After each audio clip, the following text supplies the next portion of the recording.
Hello viewers, കാലിക്കറ്റിൽ ഇത്രയും വലിയൊരു literature festival നടക്കുമ്പോൾ എങ്ങനെ വീട്ടിലിരിക്കും? ഞാനും ബബിത മിസ്സും കൂടി പോയി ഇന്നും KLF. എന്നിട്ട് 2 ടോക്ക് ഷോ എല്ലാം അറ്റൻഡ് ചെയ്തു. ഒന്ന് മീന കന്ദസ്വാമിയും കരൺ മാധക്കും തമ്മിലായിരുന്നു. രണ്ടാമത്തേത് വന്നിട്ട് ഏഞ്ചല സേനിയുടെയും മെറിയം ജോസഫിൻ്റെയും ആയിരുന്നു. അതെല്ലാം കണ്ടു കഴിഞ്ഞ് ഞങ്ങളൊന്ന് ഒരു സ്റ്റാള് കയറി ഫാലുദ കഴിച്ചു. ഫാലുദ ഞാൻ കഴിച്ചു. പിന്നെ മിസ്സ് ഒരു ചോക്കോബറി കഴിച്ചു. അതിനുശേഷം ഞാൻ ഫാലുദ എന്ന് പറഞ്ഞു കഴിഞ്ഞാൽ പല ടേസ്റ്റായിരുന്നേ. ഫലുദ നാഷിൻ്റെ ഫലുദയായിരുന്നു. അതിനുശേഷം ഞങ്ങൾ സ്റ്റാളിലൊക്കെ 1-2 സ്ഥലങ്ങളിലൊക്കെ പോയി.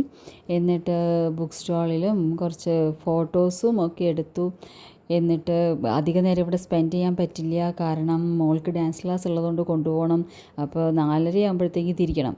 അപ്പം ഞങ്ങൾ കുറച്ച് തിരക്കിലാണ്. പിന്നെ അത് കഴിഞ്ഞ് ഞങ്ങൾ കുറച്ച് സാധനങ്ങളെല്ലാം നോക്കിയതിന് ശേഷം ഫുഡ് കഴിക്കാൻ ഭയങ്കര ആഗ്രഹം. അങ്ങനെ പാരഗണിലേക്ക് പോകാമെന്ന് വിചാരിച്ചു. ഇതാണ് പാരഗണിൻ്റെ അവിടുത്തെ വെന്യൂ ഇതാണ്. നമുക്ക് സീയിലേക്ക് നോക്കിയിരുന്നിട്ട് തന്നെ നമുക്ക് കഴിക്കാം. ഭയങ്കര നല്ലൊരു ആംബിയൻസ് ആയിട്ടാണ് എനിക്ക് തോന്നിയത്. അതും നല്ല പാരഗണിന് അറിയാമല്ലോ, നല്ല ഓർഗനൈസ്ഡ് ആയിരിക്കും. നമുക്ക് അവിടെ ചെല്ലുമ്പോൾ തന്നെ നമുക്ക് എന്തോ നമ്മളുടെ ഇഷ്ടപ്പെട്ടൊരു ഭക്ഷണം കഴിക്കാനുള്ള രീതിയിൽ നമുക്ക് അത്രയും നമുക്ക് തിരഞ്ഞെടുക്കാൻ പറ്റുന്നൊരു സ്ഥലമാണ്. അപ്പോൾ അവിടെ ചെന്ന് കഴിഞ്ഞു. ഞങ്ങൾ ബീഫ് റോസ്റ്റും വെള്ളപ്പത്തിനും ഓർഡർ ചെയ്തു. എന്നിട്ട് ഞങ്ങൾ അവിടെയൊക്കെ സെൽഫ് സർവീസാണ്.